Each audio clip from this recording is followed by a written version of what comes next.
merci. Donc, c'est avec beaucoup de plaisir que je revois encore mon invité. Je crois qu'on ne change pas l'équipe qui gagne. Et la semaine passée, Boutako Landabiso avec le docteur Nsangalo Bango. Ah, on a ngolata ko benge maya sika point po ayena biloko sika. De mesani pe mo biloko kala trop. Yango turo to ya maya sika. Ngala ko ta ba faire pamba to so mo na ko te seke ya sérieux. C'est pour cette raison que le na yeli so ko to solo nae parce que ba singa so beta ba malade tout dada. Ba malade tout so beta mo dada. Yango ngabiti ngafuna raison ngapoto solo so docteur Botard. Botard papa journaliste Jean Kanza. Bon, lelo na yé. Ba bengo mais c'est tout le monde mais ngala lelo na yé. Ouais. Docteur, semaine passée, na Mbakio, tout cela m'a belé. Mais, bateau belé. On ne va pas mourir. Bateau déjà, mais bateau belé, il y a un problème parce que si le besoin de solution à la stérilité, si le besoin de solution à la myomité, il y a un besoin. Est-ce que d'abord, nous pas notre stérilité avant de nous retrouver place ça? Ouais. Tout ça, généraliste, c'est dans le bain ciment. Tout ça, traité stérilité, mutual liboso, papa n'a pas payé ça ici. Parce que papa n'a pas bandé mon salaire depuis 1963. Maman liboso, papa n'a pas payé ça ici à Bota. Bota, moi, liboso, en 1964. On a biso dans to botamité donc to traita même pas projet que tu vas faire projet que tu botama donc ça sangalbon ça centre kala et ça la combo na RDC bato bazola nanga ba yebi sangalbango qui et ça la combo na RDC et ça centre leloté donc maman liboso ça dit na lingi boya tikila ngata pour na ina mituna pourquoi vous traitez en na lingi ko expliquer biso c'était elo ba bengi stérilité za nini savoir mbala sima to bana na stérilité tout ça a des sortes de stérilité stérilité primaire na stérilité secondaire stérilité primaire za muto ko mama ko botana malformation congénitale abotamina matrice za mukiti abali akoli matrice se développer te tout ça na kisi amaka to kopesa de façon que matrice na et se développer tout ça pe na stérilité to bengi stérilité primaire kaka tout ça pe na bana botama na ba hernie ya pitochidi testicule moko o sort mi balé ezokota na kati hernie za place ba semence ya papa et salimaka so isko moko to mibale zokota na kati ko zangi sape papa wana mabota wana na cadre stérilité ka primaire tout ça pe na ba hernie oyo ya scrotal muto abota maranango et ko sala pe ke papa na akola pe na ba hernie scrotal wana ko zangi sape mabota ou soit ako banda ko sala ba éjaculation précoce ou soit ba faiblesse sexuelle donc yango wana tout ça pe na hernie to bengi varicocèle hydrocèle et zangi sala pe mabota côté ya papa. Donc papa soit dans hernie ya varicocèle hydrocèle et ça ça rappelle ma bota. Donc to côté na stérilité secondaire ça nini. Mutu déjà boti mwana moko bana mi balé mi sato azoko ka kobota te. Ba conséquence lokola nini lokola myome côté ya maman. Myome eza mon composé. Mi elakisi muscle homme elakisi timère. Donc eza mbuma oyo et salemi na ba muscle. To ça na ba myome sorte ebelé. Donc na myome to bengi myome extra-utérine. Myome ezo salema en dehors ya matrice. Omoni mbuma moko na sali buma mazo simba boya zo ka mbuma moko ya libanga eza na sali buma mama ko banda oyoka ndenge nini na myoma wana ko banda oyoka bâtiment na sali buma eloko nesi zo tuta lokola mwana a banda oyoka nausée ezaki na myoma wana to na myoma mususu to bengi myome utérin o esalemi na matrice ebotamaka ebele lokola mayebo na yambaka ba mama ebele na Congo ezala na Brazzaville oh nazali na myome ba opérer nga 3 fois 4 fois na ko banga na opération donc na opération myome ici la raté ezala ba hernie ici la raté donc so za na problème a myome yaka na sangalbangu to ko pesa yo ba kisi ya ba comprimé na ya mai ya bokoko ko biso to moderniser médecine traditionnelle to ko pesa yo ba kisi ya comprimé na ya mai ko silisa problème ya myome sans opération myome ebota makebele ko bota ta 80 na kati ya matrice. Donc on va longola en opération ils a déjà au yezi volume amuneni oya mike so yekoli lisusu nde omoni ke baki ba opérer lisusu donc nyom na lobi ça na batu mususu pona yebi maman moko na je crois na Petro Congo ouais c'est dit ba seule opération même 3 fois oui alors batu bazo yebi mais qu'est-ce qui se passe réellement donc ça veut dire que nyom et ça la à mon côté te nyom ebota makebele lokola mayebo lokola banoye nango ebota makebele na kati ya matrice donc vendre la place moi na vendaka de omona maman mususu azana myom ke azana zemi myome ko pousse zemi on ebimi libanda parce que myome ezwaka masse et fimbisa la matrice lokola mwana donc au mona maman mususu so ba maman ba bokola myome o to bengi so ba conséquence myome pe na ko lobango eza ba nécobiose aseptique Nécobiose aseptique wana ba mama ba liboko la miom mais mati volume eko pola na kati ya maman. Donc so epoli mama wana akokufa. Donc batu ba mingi to mona ba mon kibeka ba so azo vimba ya liwevi o mona pe miom azo miye bateka sana miom. Azana miom eko diminuer pe nzoto. So muta ko miye ba ndenge niki azana miom na nzoto. Kaya wana zo ya na yo. Bilemo nango eko za la pe eko créer ba règle douloureuse. La règle douloureuse on a eko benga dysménorrhée. Dysménorrhée maman zo régler azo ka douleur. Miom pe ko sala to bengi polyménorrhée. Donc ba règle ko bima di le premier jusqu'au 30 bengi maman makila santé zo silaé. Donc eko bima ye pe na liwa. Azo konda to bengi ngo polyménorrhée. Donc règle zo bima chaque jour ya ebelé. Eko créer pe to bengi hypoménorrhée. Donc règle zo bima jour moko 2 jours et katani. Hypoménorrhée na so maman za nango moya zo apesi mi ezalate. Eko créer pe to bengi aménorrhée. Donc absence totale à ba règle. Maman na ko kisi 45 ans té. Na moni ba règle na ye et katani. Donc aménorrhée on a souvent un problème à aménorrhée aux ans à 45 ans au moni ba règle no et katani. Tous ans kisi ya ko fongola yo ba règle de façon ba règle ne zonga normal oko ko concevoir.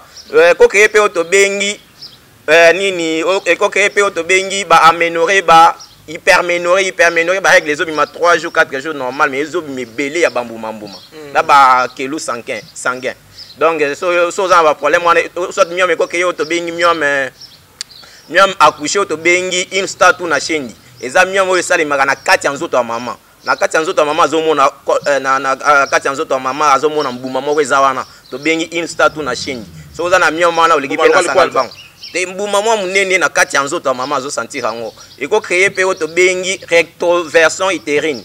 Rectoversion utérine miom eko balosa matrice omoni mama mususu nazo bota te nazana miom o sot matrice nange baluki eza di na miom eko balosa pe matrice omoni ke matrice mama e baluki docteur ngana bongi nde nazo na bongi na lingi to kena male s'il vous plaît na bongi ah tatili tuna mushinda makambo yango mikolo na boka moke paka bato wasola bien docteur ouais ils ont mwana mwasi moko aboti bana mibale mwana liboso aboti ana 8 ans après 4 ans ayeko bota so mwana mibale ou bakabona mibale le to lo baboye depuis mwana na kokisa déjà 9 ans mibale ayo ndeka nzaba pambola babali mais azobota te bakomo benga ekomba mais en tout temps ça na bana mibale parce que quand on to benga on kasi ba conséquence ya mwana moni so imutu déjà boti mwana moko bana mibale excès ya kotika 3 ans 4 ans 5 ans. Ce qui matrice est vide, ça dépend de l'organisme à moi. Si il y a matrice est vide, attends aux humains infection qui est comme ça yo ba miom. Donc mon a qui mutati 3 ans 4 ans ayo se retrouver pe na miom, ayo ki ba bâtiment na sali bumu ba nausée. C'est pas déception trop bon, ezaka olani si bana maman musu ça dépend ya mwana mwasi organisme mwana mwasi. Vous la personne ko banyo bota olani si bana ba bilo aningwana. Donc na lobi pe ba instant na chendi.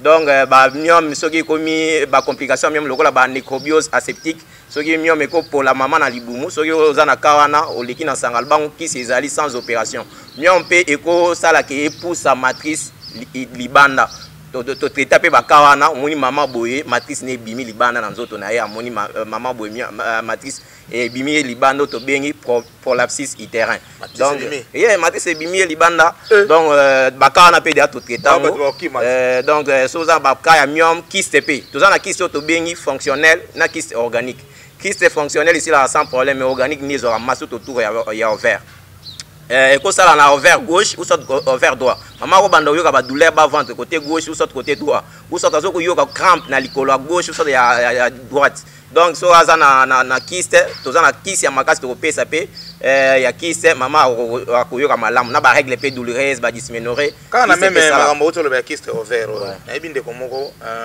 so azuzemi après 3 mois 4 mois ba douleur banda libomo tant ba douleur banda boye. Donc, si vous avez faut évacuer les mions pour à l'aise. Oui. Et ça l'a mis les 3 fois. À quelle place moi ces mions ba nous traiter mions soit des ça que c'est mais ayoko sous mions et ça les ka ndenge mo. Parce que tant que na hôpital c'est que ça kyste ovaire. Na na ba rapport les entre kyste ovaire na mions et puis nous ndenge ya ba que oh na za na mions oh na za na za kyste ovaire. Ouais, na aussi le bag mions mais ça les mara na matrice. Na mions mais ça les mara en dehors à matrice extra-utérine. Yana miom musu c'est ça le na niveau col auto bengi ba instant na chaîne yona lokola ba polype polype pe na kati nzoto maman ça le mara so na lobi la ba infection pe na cadre de stérilité na lobi la pe polype donc miom mais ça le mara c'est quoi qui c'est ça le mara na ovaire na ba ovule ovule wana nde sala ke e tinda ovaire ya côté la na kati ya matrice pour sangana na ba semence à papa et ça la mona so au vert eza na mbuma na kati to bengi kyste et au banda ko sala ba trouble des règles maman moyen calculer sous ba date na so azaka na cycle à 28 jours moyen calculer ba date na ezalaté ezala perturbation ba règle so ba trouble des règles même ko perturber règle kyste ou so myome ou so fibrome et ko perturber ba règle ba trouble ba règle douloureuse ba dysménorrhée ba hypoménorrhée ba aménorrhée ba polyménorrhée. Donc babiloko wana kyste myome fibrome et ça la kango donc to za kyste to bengi dermoïde so ba opérer maman na kati ya so ba panzi mbuma wana omona ba manzaka ba suki za na kati to bengi yango ba dermoïde to za na kyste to bengi kyste arthro-synovial eza kyste oyo esali makata na maboko moni mutu mususu liboko mambu moko ebimie na liboko to bengi kyste arthro-synovial donc ba kyste nyonso wana ba règle douloureuse ba douleur ba ventre to na kyste sans opération sans lipasu quoi donc kyste pesi kaka esili sans opération to appelle na fibrome to zo traitant opé sans opération donc fibromiome pe maman oza na fibromiome alika pe na sangal bango to traiter sans opération to za pe na infection sexuellement transmissible to bengi na komba si gonorrhée soit de l'hémorragie et ça dans autres maman nini ko boucher ba trompe so boucher ba trompe to bengi en salpingite et ça bouchement ba trompe maman zo sangana na papa zo mona retour ba semence à papa ko vimbi ça peut trompe na ovaire parce que trompe ezan zela o ba semence à papa ile kaka po ekota na matrice mais ce que so eza ke bon trompe eza boucher o ba maman ya bongo so ki azokota na papa zo mona retour ba semence à papa donc eza bouchement déjà ba trompe na médecine moderne maman ko ta hydro ba hydro ana so rapé maman donc ba pompa ka hydro mais na biso na sangalo to pe so ba antibiotique parce que y a des enflammés ba trompe wana ezonga normal donc zela na trompe ezonga normal donc to lobi ke gonorrhée soit de l'hémorragie ko vimisa trompe to bengi salpingite ou soit ko vimisa trompe na ovaire to bengi salpingo ovarite donc conflément ya ba trompe na ovaire maman bando yo ka pe douleur lo la kyste meza kyste et ko sala pe o to bengi crête des coques na kati ya nzoto ya mama azomona biloko lokola basoso ebimie na nzoto na ye ezopesa mokusa to bengi crête des coques ekoko epesa oyo to bengi dysparémie wana mama azokutana na papa na mobali na ye azoyoka badouleur to bengi yango dysparémie ekosala mpe oyo to bengi piosalpinx mela te wana eza infection ezopesa douleur ntango bazokutana na papa infection sexuellement transmissible ekutana infection oyo ya gonorrhée soit de l'hémorragie yo moko déjà comprendre que eza infection sexuellement transmissible toujours na makambo oyo nasepeli kwa bino bakolo misala boye po mama moko dernièrement otoleka na télévision alobi mibali mpe azalaka na miami nazoyoka kaka ozoba badouleur ya bana basi me ya bana mibali azolobela yango te mibali mpe aza na miami solo te mwana mobali aza miami te nalobi biso ba hernie kotala mwana mibali mpe totraitaka sans opération lokola ba hernie oyo tobengi ombilical hernie ya mutolu donc mama mpe abelaka hernie ya mutolu omona bana basi mpe babelaka yango hernie ombilical to wana hernie diaphragmatique oyo ekaboli tolo na libumu tobengi hernie diaphragmatique bana mibali babelaka yango to wana hernie scrotale oyo esalimi na babourse na biso mibali omoni bourse evimbi toza na kisi nango sans opération batesticule biso toza na bakisi kaka ya comprime na mai tozopesaka mutu bamaladi wana esili bahernie oyo tobengi bilatéral oyo esalimaka na libumu côté gauche soit côté droite hernie inguinale hernie oyo esalimaka na baventre omoni moko ebimi yo na se ya libumu moko elimwe kota papa donc bahernie oyoka bacrampe babiloko ndenge wana biso toza na bakisi sans opération topesi donc lobi mpe na bainfection na côté ya mama kaka ekocreye oyo tobengi dysparémie ekocreye oyo tobengi nini baperte blanche ebele donc baperte blanche ebele balincoré ekochange mpe bacouleur eza bainfection totangi na tukombo ya gonorrhée bainfection mpe ezwamaka bongo na kochange bilamba na bakantine ya kosokola so ndeko no aza na bainfection wana okozwa yango na kosuba soki osubi place ya motu oyo aza na infection na subaki ata na babalabala babilo ndenge wana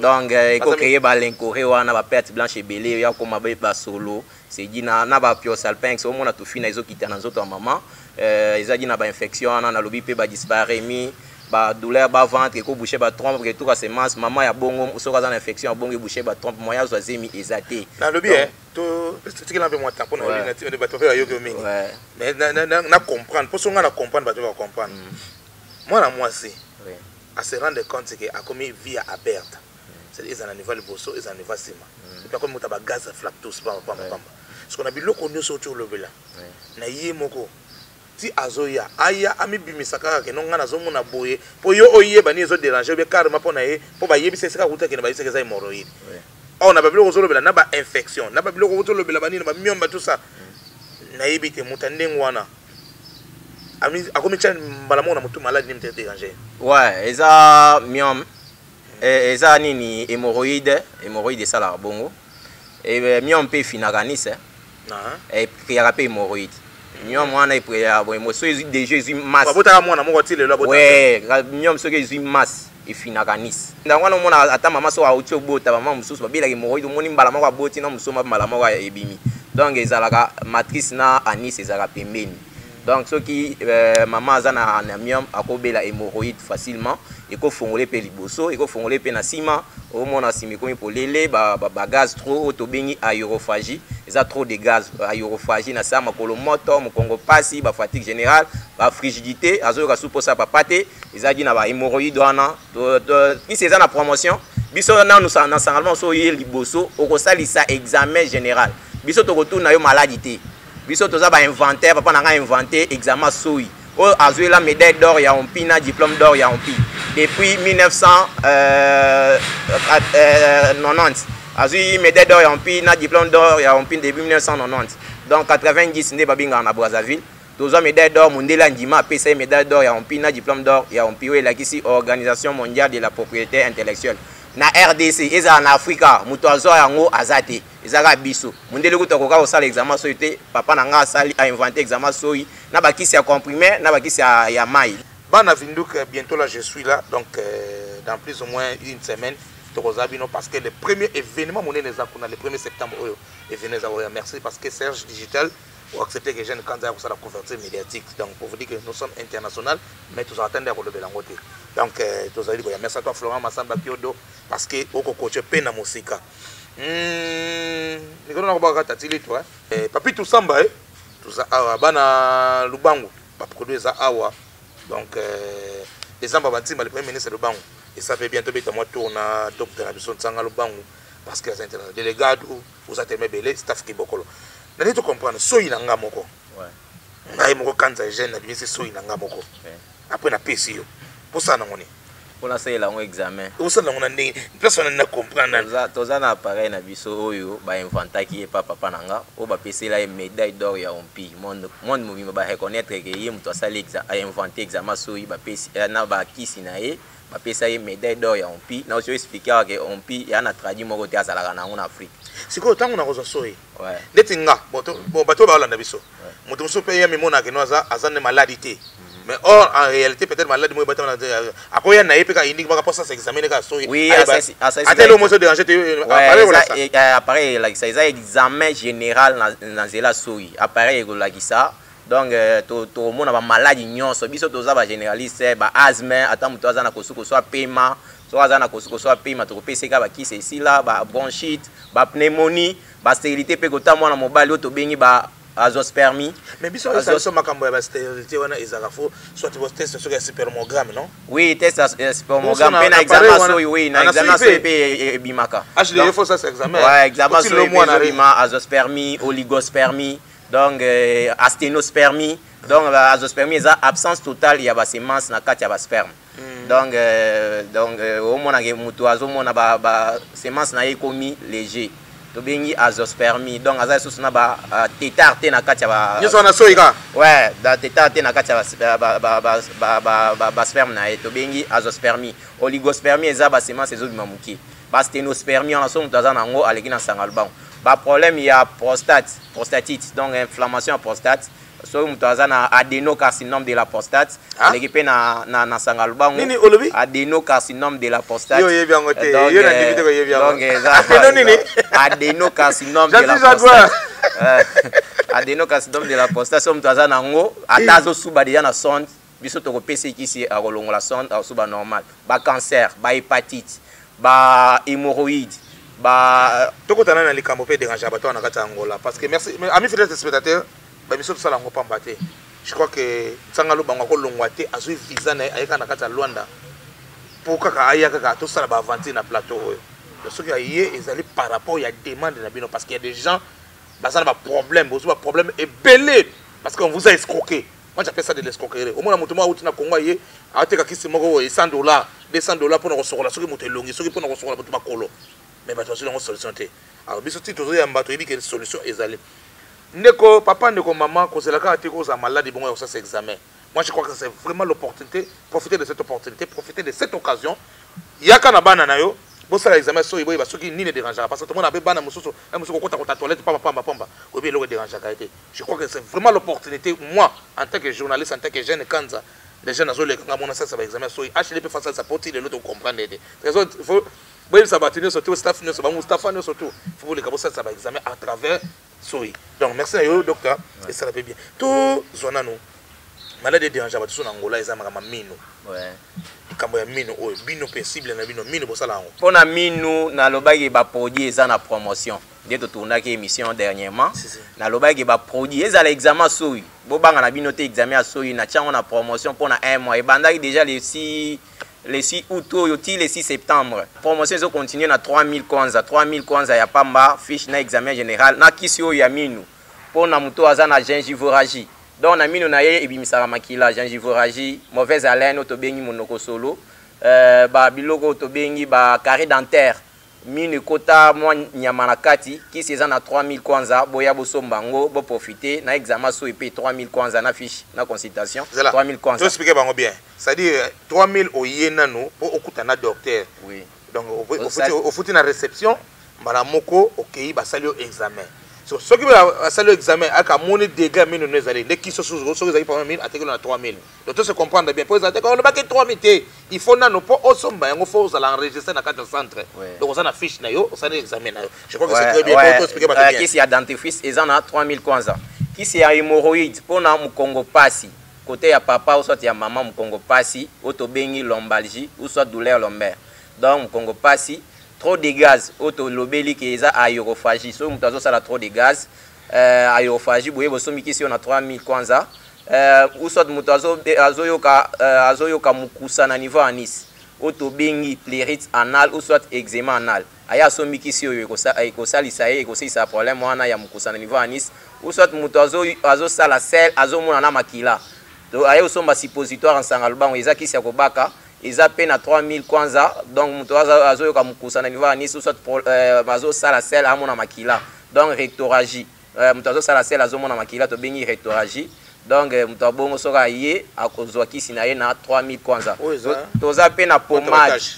Pona ba tache, banduta, mukusa na nzoto, ba makwanza soko za na makwanza yaka pe osoma kisi oyo eza na 3000 kwanza. Toza na produit ya sinusite pona muto aza na kakosmi la kisi ke muto azoyoka sola biloko te azoyoka mutu pasi toza na des sortes ya sinusite mutu sinusite oyo tobengi frontal ya mbunzu na sinusite maxillaire oyo ya matoyi ayoka biloko nesi elela na matoyi donc azobosana makambo mingi mutu lokola kokabwana soki oza na sinusite yaka osomba kisi oyo eza na 3000 kwanza pe.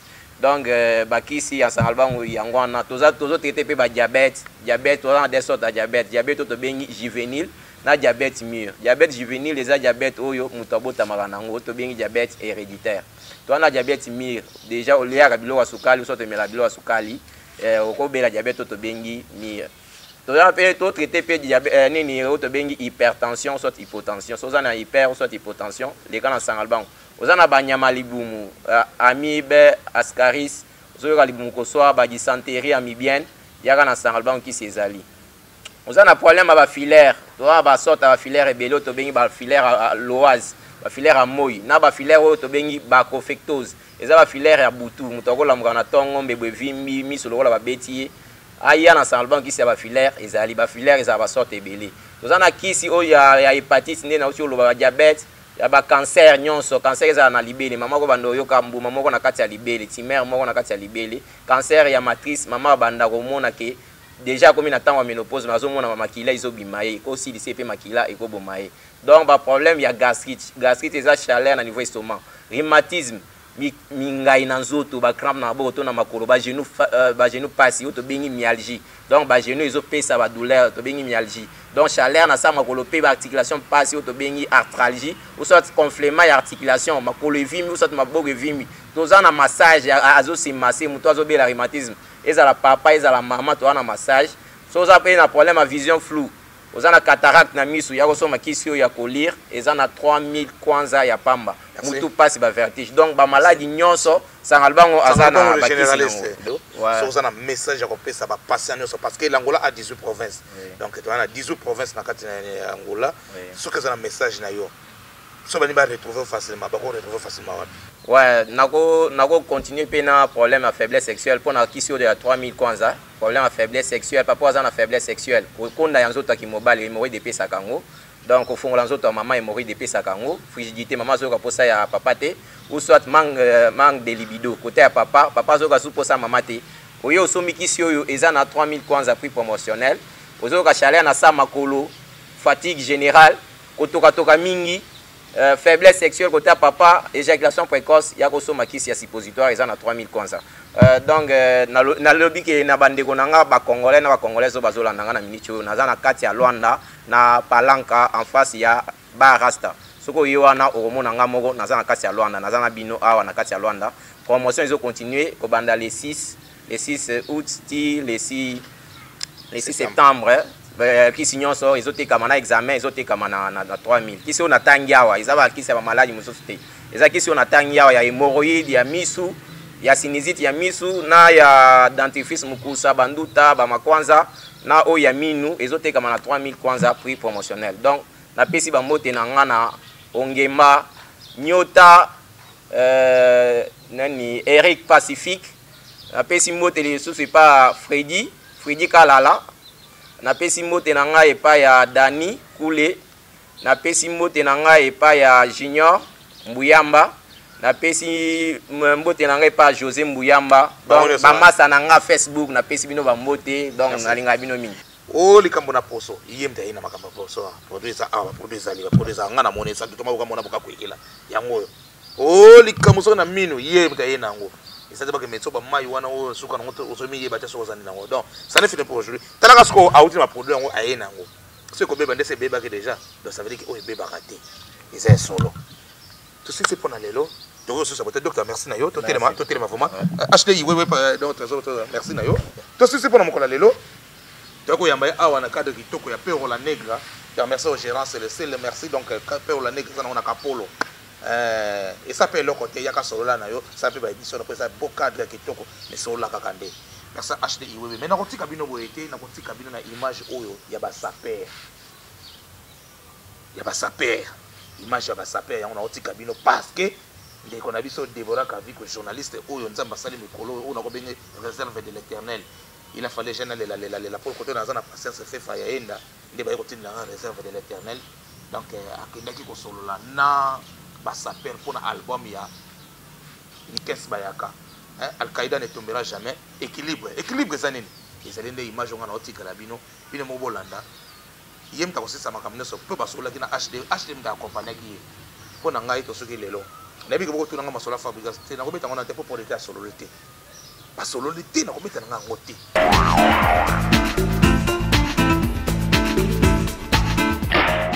Merci de Eugène Kanza na journée à lelo ndongo pesi na sous Déborah Kaviko micro na loba lelo toza na baka ba vitre lelo toza na ndeko ya Nikes Bayaka bazo ko soutenir nzembo ya équilibre toyoka bango na kati kuna no o baza besoin ko lobela biso journée toyoka bango nano toyoki bino boye awa tontoye ba lisolo ya équilibre za nini et bon le soleil là pendant que biso toza les amis de la SAP ya Luanda alors de sepeli fort pour la masse na biso Al-Qaïda Nikes Bayaka ndenge asale équilibre pour la danse sika pour la biso ba saper donc la danse sika équilibre donc yango pendant de hier pour de célébrer donc on équilibre de ça la biso bien on moni lelo champagne de fongola pour la masse na biso pour na célébrer donc de sepeli makasi donc yaya liboso de la gare liboso donc asimate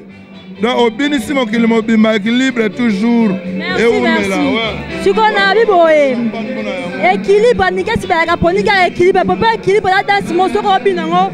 Dans équilibre ça pendant ba vitesse de sur équilibre ponanga pona nini. Dans ce qui n'a pas bien équilibre na sandaka na à l'aise. Et puis là on comprend que na saper, on a confirmé que saper nene makengo les amis de la SAP donc bien confirmé que saper. Donc on a séparé là. Papa mbakufa kende kese akufa to mona bobima te siko kaka équilibre ni kesi ba pona nini bobimi. Chaque chose a son temps. Chaque chose a son temps. Bon, peut-être répétons qu'on va bazala. Bon, on a pas au monde na mikomela na loi na terre. Na zala na ba parcours à vie na par rapport mokila monene. Mais tant que équilibre commune à ça c'est normal. Les autres ont na ba vitre et pas boss munzemba donc de célébrer l'équilibre. Donc de faire la champagne. Nous sommes tous à la champagne pour célébrer Borayaya.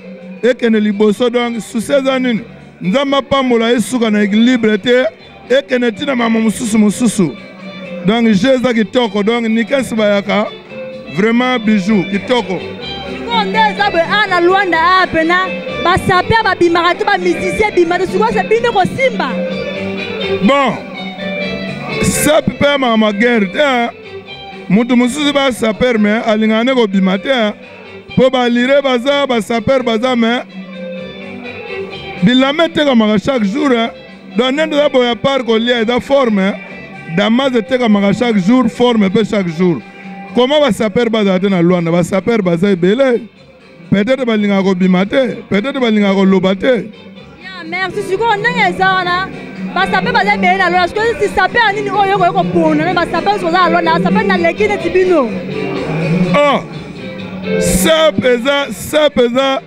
société des ambianceurs et des personnes élégantes. Muda leki muninga zate, po muda pela muninga lamba zate. Ça pesa mamu ya ambiance. Et puis mamu guerre, po yo pega na ndenge na yo, nga pe na pega na ndenge na nga. Et puis muda ebe valeur e lamba, ye moga muda latango. Comment na eba batu bakobunisa nga? Bazate? Kasi to mo ndoko la biso mo machuda afana na kuka yale kake pa eshani kan émission jani ka bige yale ki ba saper nstu po ya to coordonner ya tonga. Bon, il y a un problème ici à Roloba Bongo. Selon ndenge ya kanisela ki passe ma kanisela nga eza yete. Ya yepeza ngate me pona ngai société de ambianceurs et de personnes élégantes muda leki muninga zate. Po à part ça, tona ma musu do ko sala, pe do ma musu do salaka.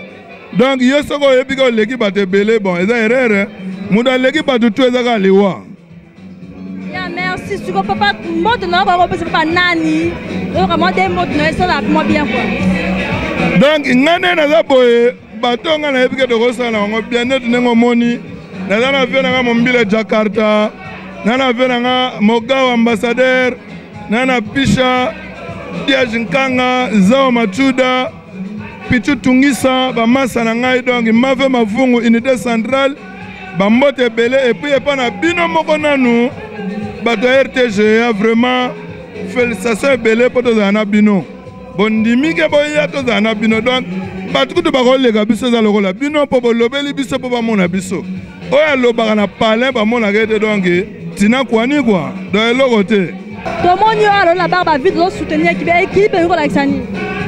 Équilibre Zali album ya pire bife na biso nikes bayaka aza mutu oyo alela forme yango na biso nyonso toza na idéologie na ye yango toye ko célébrer pona kokumisa ye to ekende liboso ana lona toyoka ke bakambasa bakenda liboso eza bino ke liboso ekende liboso papa te sap etambulaka nzela moko na makambo mosusu ntango donc moto alataka bien c'est que azalaka bien napesi mbote na masa na ngai do ya Congo le meilleur mbote mama moni yo awa na groupe ya Nikesi Bayaka oza nani vraiment okoki se présenter ya ngai pire peta Nikesi Bayaka dia jikanga papa na Shadrake sama bato de baforme yeyo bana kini boyebi bamasa na nga bayebi na kini ta bamona boyedi bazwa référence ya guerre de 100 ans ponga na mwana ndal Nikesi baka ndeko na ngai na fanda na ye na nchila yebi ngai. Na kofo makola misa véritable banca. Ayebi nga ndeko na ngai 5.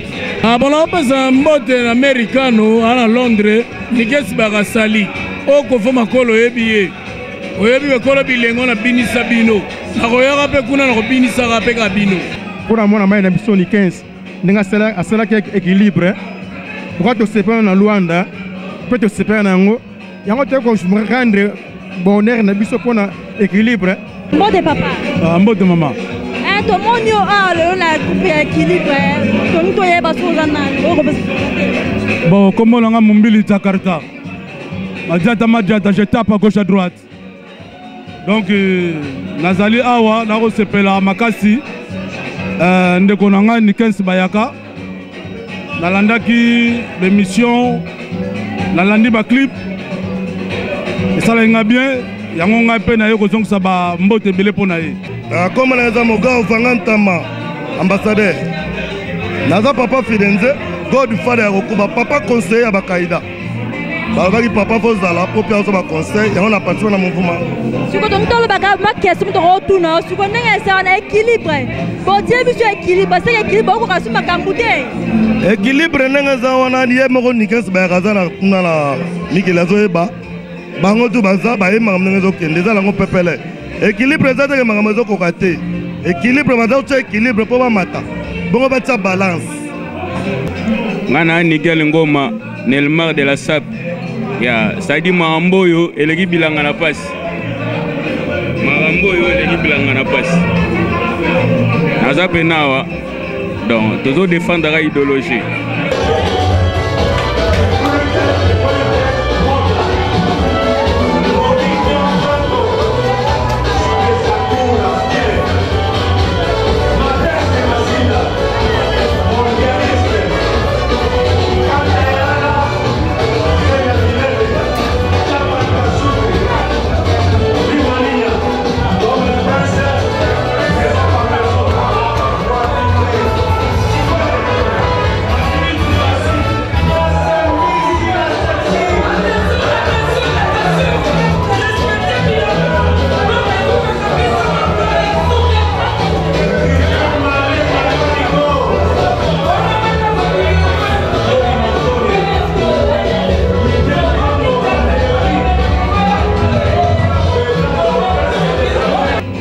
Donc, ballon d'or ça peut pas laisser. Merci pour l'équilibre. Papa, tu as fait une émission à Bissau, on peut s'en monter. Bon, mbote na pesi et pas faire na mfumo kija bron Alain Basonga masa na ngai Merlin mutuna biso DJ pena makasi awa papa Seki maître Paulin Makiala donc bambote belé Alain Basonga masa na ngai MK Malunga mfumo kija bron sans oublier papa na ngai moi nanga liboso Nermaline Makengo donc toko. Merci vraiment mingi. Merci à c'est pas vraiment mingi. Na pe na zone système bot na mo pas viseur quoi. Voilà ça là qui va image alors ça bien quoi. Na pe sumbote la ngai papa mama na papa na bien chinois na Luanda quoi. Dien to kambala. Na pe si ta famille ka vu comme ma famille ngoma bimba pe si ngombo te ami ba camarade na ngai nyonso ba linga ngai de boka viku. Na c'est pas vraiment ami na mbote suna RTG mo bimba ami na so sala ba si mbote. Merci.